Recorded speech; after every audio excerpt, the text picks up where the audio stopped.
Right, let's talk about the cost of living crisis. Two people who want to, who have slightly different perspectives on it, and I want to hear all sorts of perspectives this morning from many people. One is Jonathan Liss, who's a political commentator, and Albie Amankona, who's a commentator and co-founder of Conservatives Against Racism. Gentlemen, you're both very, very welcome to TalkTV this morning. How are you doing? Very well, thank you.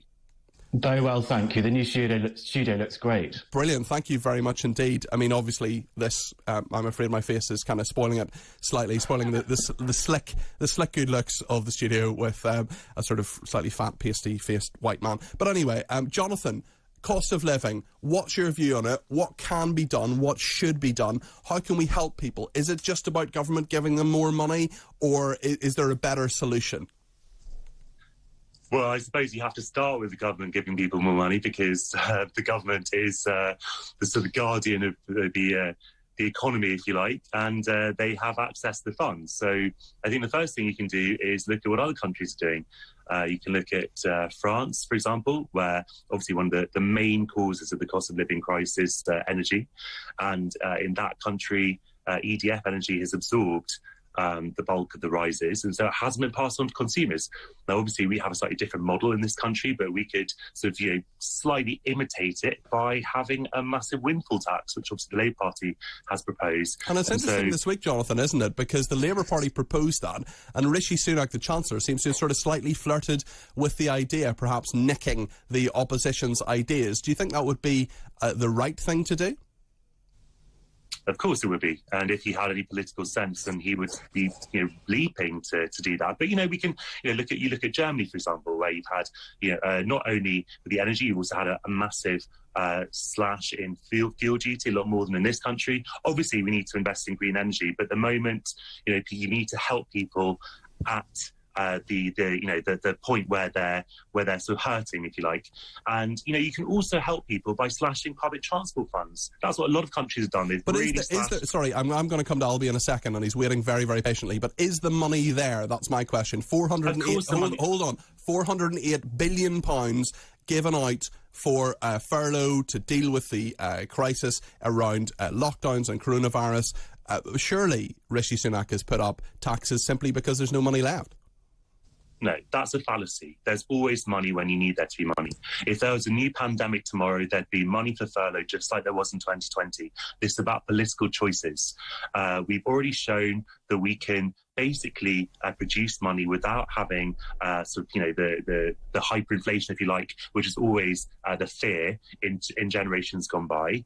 The inflation has nothing to do with sort of furlough, for example, from 2020. Okay. And so clearly there is money where we need it to be. The magic money tree actually does exist. The magic money tree does exist. Albie, what do you make of that? You're shaking your head. The magic money tree does not exist. We're going to be paying £83 billion this year just servicing our debt interest, precisely because Rishi Sunak shook the magic money tree too hard. On the point about the windfall tax, we might actually find a point of agreement, but I would add that we wouldn't be stealing the opposition's idea. In fact, in 1981, Margaret Thatcher introduced a windfall tax on North Sea oil and gas and on the banks because they were making a lot of money because interest rates were so high. And I think the conditions today are actually quite similar. So I think that's the reason why I think we're seeing the Chancellor flirting with the idea of a windfall tax. Sorry to interrupt you, Albie. We've just got a message here from someone on Twitter. He says, it is not the Conservative way. Nonetheless, I support a one-off tax. Interesting there, Albie, that people who may not have always thought this is a good idea, supporting the idea. What do you think yourself? Precisely. I do think the mood is changing on a windfall tax.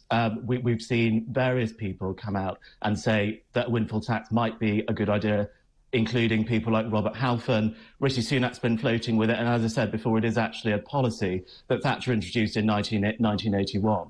I do believe that, unfortunately, the Chancellor hasn't quite grasped how big of an issue the cost of living crisis is. And I think that's been reflected in the policies that we've seen come from the Chancellor in the spring statement, the relatively small cut in fuel duty, the relatively small help for energy bills.